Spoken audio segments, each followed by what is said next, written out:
오늘 본문은 예수님께서 마태를 제자로 부르시는 장면을 소개하고 있습니다.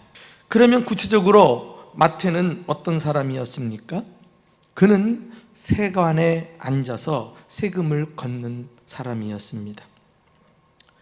세리는 아무나 할 수 없었죠. 최소한도 수리에 밝고 계산 능력이 있어야 하면서 또 장부를 잘 적고 다룰 수 있는 사람이어야만 합니다. 로마 정부에서도 세리를 뽑을 때 상당한 교육을 받은 사람을 뽑았습니다. 자국어인 아람어뿐만이 아니라 그 당시 지역에 널리 사용되고 있었던 헬라어를 구사하는 능력을 가져야만 했습니다. 그래서 세리는 상당한 부를 축적할 수 있는 고급 직업에 속해 있었습니다. 이런 세리 마태가 나를 따르라고 말씀하시는 예수님의 한마디 말씀에 지체치 않고 뻘떡 일어나서 예수님을 따라간 것입니다. 이것은 호기심에 한번 따르고 다시 세관으로 자기 자리로 돌아온 것을 의미하지 않습니다. 사실 나를 따르라는 예수님의 이 명령도 그 시제가 현재 미완료형이거든요. 그러니까 끝나지 않고 계속해서 반복해서 따르는 것을 말하는데 그 명령에 이 세리 마태가 즉각 순종함으로 이제 주님을 따라 나선 것입니다. 한마디로 그의 삶이 세리에서 제자로 완전히 바뀌었다고 할 수 있을 것입니다. 누가복음 5장 28절에서는 이때의 장면을 좀 더 구체적으로 묘사해서 저가 모든 것을 버리고 일어나 따르니라, 모든 것을 버렸다는 말씀을 추가하고 있습니다. 한마디로 현재까지 자신이 가지고 있었던 좋은 직업을 완전히 포기한 것을 말합니다. 이 얼마나 대단한 결단입니까? 마태의 행동은 이것으로 다가 아닙니다. 본문 15절에 가서 보시면은 이후에 바로 이어서 그의 집에 앉아 잡수실 때에 많은 세리와 죄인들이 예수와 그의 제자들과 함께 앉았다, 이런 말씀을 하고 있는데요, 우리는 좀 더 구체적으로 그때의 정황을 들여다보기 위해서 누가복음 5장 29절 말씀을 살펴볼 필요가 있어요. 한번 다 같이 읽어보실까요? 자, 시작. 레위가 예수를 위하여 자기 집에서 큰 잔치를 하니 세리와 다른 사람이 많이 함께 앉아 있는지라. 단순한 식사 대접이 아닌 것입니다. 잔치였습니다. 나는 이 잔치야말로 예수님이 원하시는 교회의 모습이라고 확신합니다. 교회는 항상 잔치하는 집입니다. 날마다 파티가 열리는 곳인 것입니다. 한번 상상력을 발휘해서 이때의 장면을 눈으로 그려보십시오. 참 마태가 부지런히 사람들 사이를 오고 갑니다. 마태의 초청을 듣고 많은 사람들이 그 집으로 몰려듭니다. 물론 그 가운데 예수님이 계시고요. 그리고 시간 가는 줄 모르고 사람들이 파티를 즐기는 이런 모습, 이제 그 상상한 장면을 그대로 우리 교회에 한번 좀 가지고 와 보십시오. 이것이 교회입니다. 교회는 많은 사람들이 오고 가면서 함께 즐거운 파티를 나누는, 파티를 여는 그런 곳이라고 하는 것입니다. 그리고 마태의 잔치는 모든 교회들이 따라야 할 좋은 모델이라고 할 수 있습니다. 과연 날마다 잔치가 열리는 교회는 어떤 특징을 가지고 있을까요? 마태의 잔치를 살펴보면서 그 중요한 몇 가지 특징을 함께 나누고 싶습니다. 첫째는 구원의 감격과 감사를 고백하는 교회라는 것입니다. 마태는 누가 시켜서 잔치를 베푼 것이 아닙니다. 순수한 동기에서, 자원에서 자발적으로 잔치를 열었습니다. 굳이 동기 하나를 찾아낸다면 자신이 예수님을 통해 구원을 받게 된 것입니다. 앞서 소개한 대로 마태는 직업이 세리였습니다. 그는 경제적으로 좋은 직업을 가지고 있었는지는 모르지만 이 직업은 당시 사회적으로는 사람들에게 환영받지 못했습니다. 대체로 두 가지 이유를 말씀드릴 수 있는데, 첫째는 정치적인 이유 때문이었어요. 세리는 유대인이면서 로마의 녹을 먹는 사람입니다. 그러므로 로마 정부의 관리 노릇을 하기 위해서는 친로마적 성향을 가질 수밖에 없었습니다. 유대인이면서도 그 로마 정부에 빌붙어서 아부를 하며 살아야 하니까 유대인들이 볼 때는 매국노로밖에 보이지 않았던 것입니다. 또 두 번째 이유는 그들의 부정직함 때문입니다. 당시의 세리는 세금을 거두는 데 있어서 로마에서 정한 금액보다 더 많이 거두어서 로마 정부에 세금을 상납하고 나머지는 자신들이 착복을 했습니다. 이러한 부당한 행위 때문에 유대인들은 세리들을 혐오했던 것입니다. 어느 정도로 말입니까? 유대 사회에서는 세리를 하나님의 언약에서 제외된 이방인이나 창녀와 같이 취급을 했습니다. 그래서 회당에 들어가지도 못했고요, 예배 참석도 금지가 되었습니다. 성전에서 헌금하는 것도 못하게 했어요. 왜? 그들의 돈은 부정한 돈이기 때문에 거룩하신 하나님 앞에 드릴 수 없다, 이것 아닙니까? 재판할 때도 증언할 자격을 주지 않았어요. 그들은 부정직한 사람이라서 그들의 말은 믿을 수 없다는 거예요. 심지어 유대인들이 하나님께 매일 드리는 기도문이 있는데 그 기도문에는 다음과 같은 한 토막 문구가 나옵니다. 세리로 태어나지 않게 해주신 것을 감사하오며, 이런 기도예요. 여러분, 이 정도 말씀을 드리면 당시 이 세리 마태의 상황을 충분히 짐작할 수 있을 것입니다. 그가 돈을 많이 벌 수 있는 직업을 가졌지만 결코 행복하지 않았어요. 그는 부유했지만 마음은 병이 들었습니다. 영혼은 죽은 거나 다름이 없었어요. 삶의 보람도 의미도 행복도 만족도 찾지 못한 채 절망과 방황의 나날을 보내고 있었습니다. 그런 그의 삶에 반전의 기회가 찾아온 것입니다. 언제입니까? 우리 본문 14절 말씀 다 같이 읽어보실까요? 다 같이 시작. 또 지나가시다가 알페오의 아들 레위가 세간에 앉아 있는 것을 보시고 그에게 이르시되 나를 따르라 하시니 일어나 따르니라. 누가복음에 의하면 앞에 모든 것을 버려두고 따르니라. 마태는 예수님이 그의 이름을 부를 때 모든 것을 버려두고 예수님을 따랐습니다. 왜냐하면 그 무엇으로도 바꿀 수 없는 생명의 주를 만났기 때문입니다. 남에게 차마 이야기하지 못했지만 자기 속에 수많은 갈등과 번뇌와 고민, 그리고 만족하지 못한 이 불행한 삶에 대해서 예수님을 만나는 순간, 아니 예수님께서 먼저 그를 보시고 그에게 찾아오셔서 구원의 손을 내미시는 순간 그의 삶은 전혀 새롭게 변화되었던 것입니다. 내 인생의 해답이 되시는 분, 내 삶의 주인이 되시는 분, 나에게 있어서 가장 귀하신 분, 바로 참 구주 되시는 예수님이 그를 만나 주시고 구원을 베풀어 주신 것입니다. 할렐루야. 이렇게 예수님을 만나게 되면 그동안 가치 있게 생각하고 움켜쥐며 살았던 모든 것들이 하찮게 여겨지는 놀라운 변화가 찾아옵니다. 그동안 세리 마태는 돈 하면서 돈을 따랐어요. 워낙 불행하고 사회적으로도 혐오스러운 대상이었기 때문에 오히려 돈을 더 집착하고 추구했는지 몰라요. 돈이 내 삶의 성공의 기준이다, 뭐 이런 거 아니겠어요?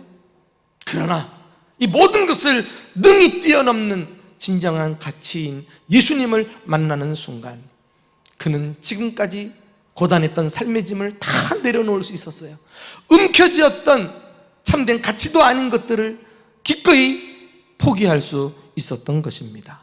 그 다음에 그에게 밀려오는 그 희열과 구원의 감격 속에 얼마나 주님이 자신을 찾아주신 것에 대해서 감사했을까요? 두 번째로, 날마다 잔치가 열리는 교회는 성도들과 구원의 기쁨을 나누는 교회입니다. 마태는 구원의 감격을 혼자서만 간직하지 않았습니다. 너무나 기쁜 나머지 그것을 사람들과 함께 나누기를 원했습니다. 그래서 사람들을 불러서 잔치를 배설하지 않았습니까? 우리 이 대목을 아까도 확인했지만은 이 점을 염두하고 다시 한번 읽어봅시다. 누가복음에 있는 구절이에요. 5장 29절. 자, 시작. 레위가 예수를 위하여 자기 집에서 큰 잔치를 하니 세리와 다른 사람이 많이 함께 있는지라. 큰 잔치라 그랬어요. 보통 잔치가 아닙니다. 그만큼 그의 기쁨이 얼마나 컸는지를 짐작할 수 있습니다. 그리고 많은 사람을 초대했어요. 자신의 기쁨을 되도록 많은 사람들과 함께 나누려는 마음을 엿볼 수 있지 않습니까? 그리고 이 구절에는 잔치를 열었던 목적도 나와요. 레위가 예수를 위하여. 할렐루야. 마태는 사람들과 함께 자기를 구원하신 예수님을 높이기 위해서 잔치를 연 것입니다.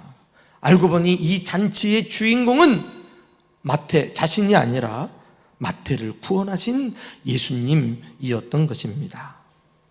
성경에 보시면은요, 누군가가 예수님을 믿고 구원을 받게 되면 그 다음에 잔치가 벌어지는 경우를 자주 볼 수 있습니다.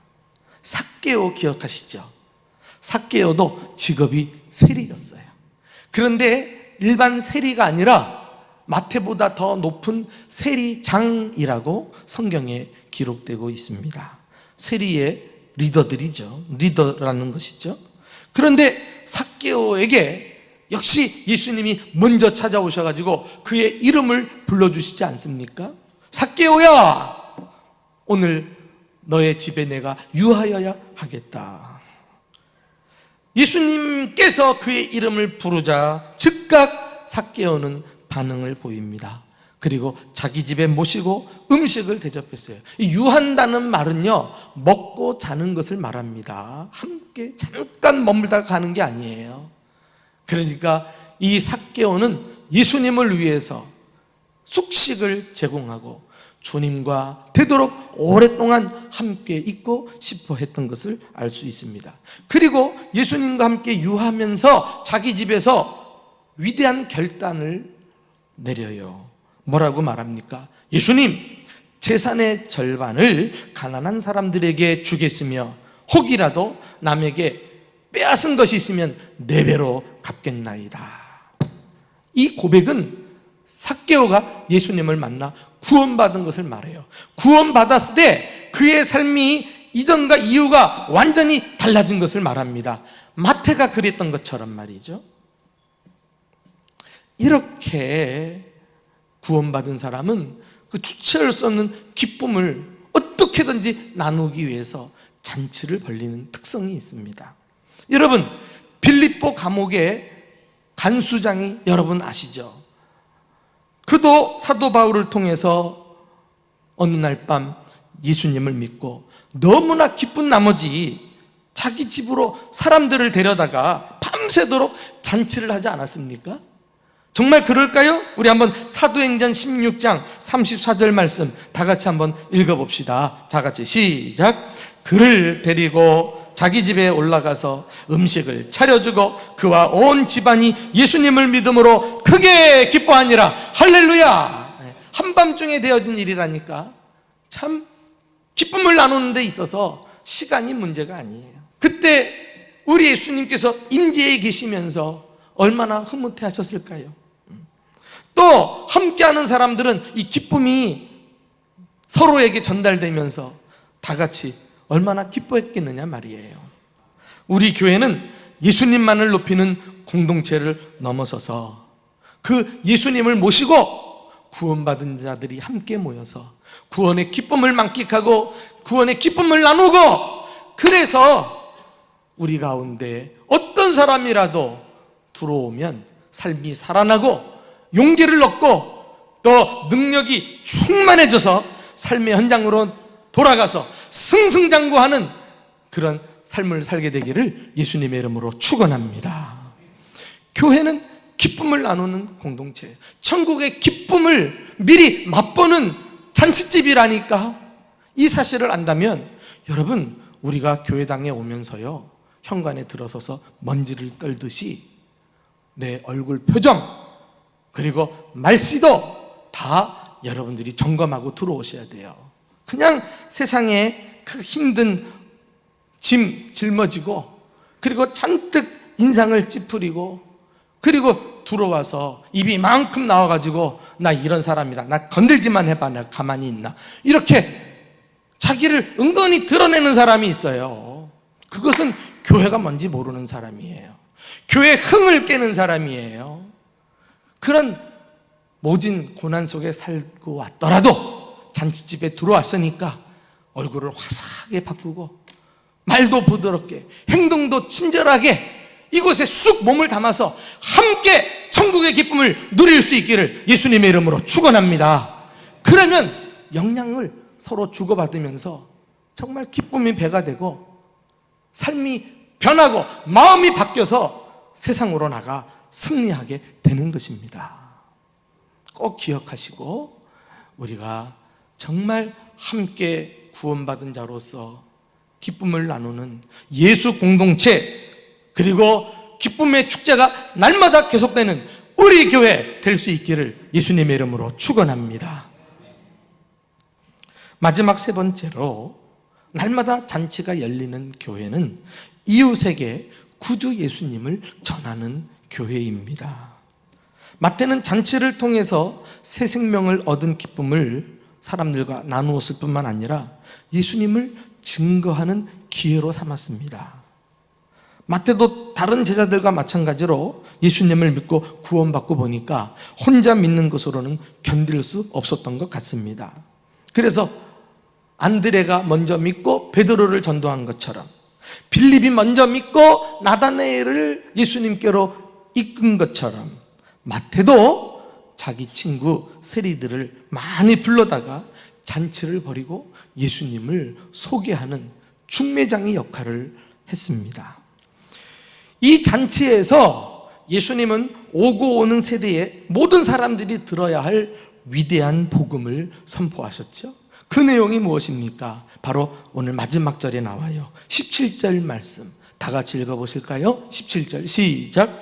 예수께서 들으시고 그들에게 이르시되 건강한 자에게는 의사가 쓸데없고 병든 자에게라야 쓸데있느니라. 나는 의인을 부르러 온 것이 아니요 죄인을 부르러 왔노라 하시니라. 할렐루야. 나는 의인을 부르러 온 것이 아니라 죄인을 부르러 왔다. 건강한 자에게는 의사가 쓸데없고 병든 자에게라야 쓸데있다. 여러분, 이 말씀은 당시에 사람들에게 널리 알려진 속담과 같은 말입니다. 그런데 이것을 진리를 가르치는데 예수님께서 지혜롭게 사용하신 것을 볼 수 있습니다. 이미 사람들이 알고 있으니까 더 잘 진리를 받아들일 수 있을 것이라고 여겼을 것입니다. 여기 보면은 예수님께서 이 말씀하신 배경이 무엇인지 알 수 있어요. 예수님이 마태의 동료들과 또 많은 죄인들과 함께 음식을 잡수시는 것을 보고 당시 바리새인들과 서기관들이 맹비난하기 시작합니다. 어찌하여 세리 및 죄인들과 함께 먹는가? 예수가 하나님의 아들이요 메시아라고 하면 어떻게 저런 자들과 함께 지낼 수 있는가? 이 바리새인이라고 하는 말은 구별된 자라는 말이거든요. 그들은 철저히 율법을 지키면서 다른 사람들과 구별된 자라고 스스로 의인인 양 자부하며 살았어요. 서기관들도 당시 유대 종교 지도자들로서 그렇게 살지 않는 사람들, 자기들처럼 살지 않는 사람들은 다 죄인 취급을 했습니다. 그러니까 마태가 초대했던 세리들도 죄인이고, 많은 죄인들이라고 할 때 이 죄인들은 율법과 상관없이 자기 뜻대로 사는 사람들이니까 이 바리새인들 볼 때, 구별하는 사람들을 볼 때는 다 죄인에 해당된다고 할 수가 있지요. 그러니까 예수님 이 사람들하고 같이 먹는 것이 이해가 안 되었습니다. 여러분, 우리가 아는 대로 건강한 자는 의인을 말하죠. 자칭 의인. 병든 자는 죄인을 가리킵니다. 영혼의 의사이신 예수님은 죄로 고통당하는 모든 영적 병자들을 치료해 주시기 오셨는데, 스스로 자신을 진단해보고 나는 문제없다, 나는 의인이다, 건강하다 이렇게 말하는 자에게는 예수님의 구원이 하등 상관이 없다는 거예요. 오직 그들에게는 자신의 교만으로 인해서 죄인에게 내리는 하나님의 심판과 죽음만이 기다리고 있을 뿐입니다. 그런데 세리들과 죄인들은 자신들이 죄인임을 인정하고 자기와 함께 식사하는 예수님과 지내면서 예수님이 주시는 구원의 축복을 지금 마음을 열고 받아들이고 있는 것입니다. 이렇게 죄인임을 인정하고 예수님의 처방을 간절히 바라는 사람에게 구원이 임하게 될 줄로 믿습니다. 우리 예수님도 보십시오. 얼마나 잘 드셨는지 말이죠. 아예 예수님을 시기하는 사람들이 예수님을 향해서 말했잖아요. 뭐라고 말했습니까? 저기 먹기를 탐하는 자가 오는도다. 먹기를 탐하는 자라 그랬어요. 먹기를 탐하다. 누군가 여러분들에게 먹는 것만 밝힌다 그러면 좋아라 하겠어요? 예수님이 그 정도로 오해를 받으실 정도로 사람들과 함께 어울리고 음식을 먹고 마시고 함께 하는 자리에 언제나 같이 계셨다니까요. 실제로 복음서를 보면 공생의 기간 동안에 늘 식사를 같이 나누기도 했고, 심지어 죽으시는 전날 밤 십자가를 지시기 직전이니까 정말 극도로 긴장되어 있는 순간 아니겠어요? 그런데 제자들과 함께 만찬을 벌리잖아요. 만찬을. 부활하신 후에는 예수님께서 일일이 제자들을 찾아가셔가지고 손수 아침 식사를 마련하셔가지고 대접할 정도이니까요. 그러니까 예수님은 잘도 드셨지만 음식도 잘 만드셨던 분이 틀림이 없어요. 오늘날 지금은 어떻습니까? 예수님께서 너희가 마음을 열면 내가 너희에게로 들어가서 너희와 함께 먹고 마시리라 이렇게 말씀하지 않았습니까? 너희가 마음을 열면 내가 너희와 영원히 함께 하리라 이렇게 하셔도 되는데 굳이 그 표현을 먹고 마시는 걸로 말씀했어요. 그러니까 먹고 마시는 것은 영적인 교제라니까, 친밀한 주님을 모시고 사귐을 나누는 것입니다. 우리 그리스도인에게 있어서는 말이에요. 그리고 이 일을 마치 신앙생활처럼 자연스럽게 그리고 틈틈이 해내는 것이 그리스도인이라고 하는 것입니다. 사랑하는 교우 여러분, 날마다 잔치가 열리는 교회는 어떤 교회입니까? 구원의 감격과 감사를 고백하는 교회입니다. 성도들과 구원의 기쁨을 나누는 교회라고 했습니다. 그리고 이웃에게 구주 예수님을 전하는 교회입니다. 주님이 오실 때까지 우리 교회는 날마다 성도들로 인하여 천국 잔치가 열리고 그 잔치를 통해서 주님께서 작정하신 전도 대상자들이 다 구원받는 역사가 일어나기를 예수님의 이름으로 축원합니다.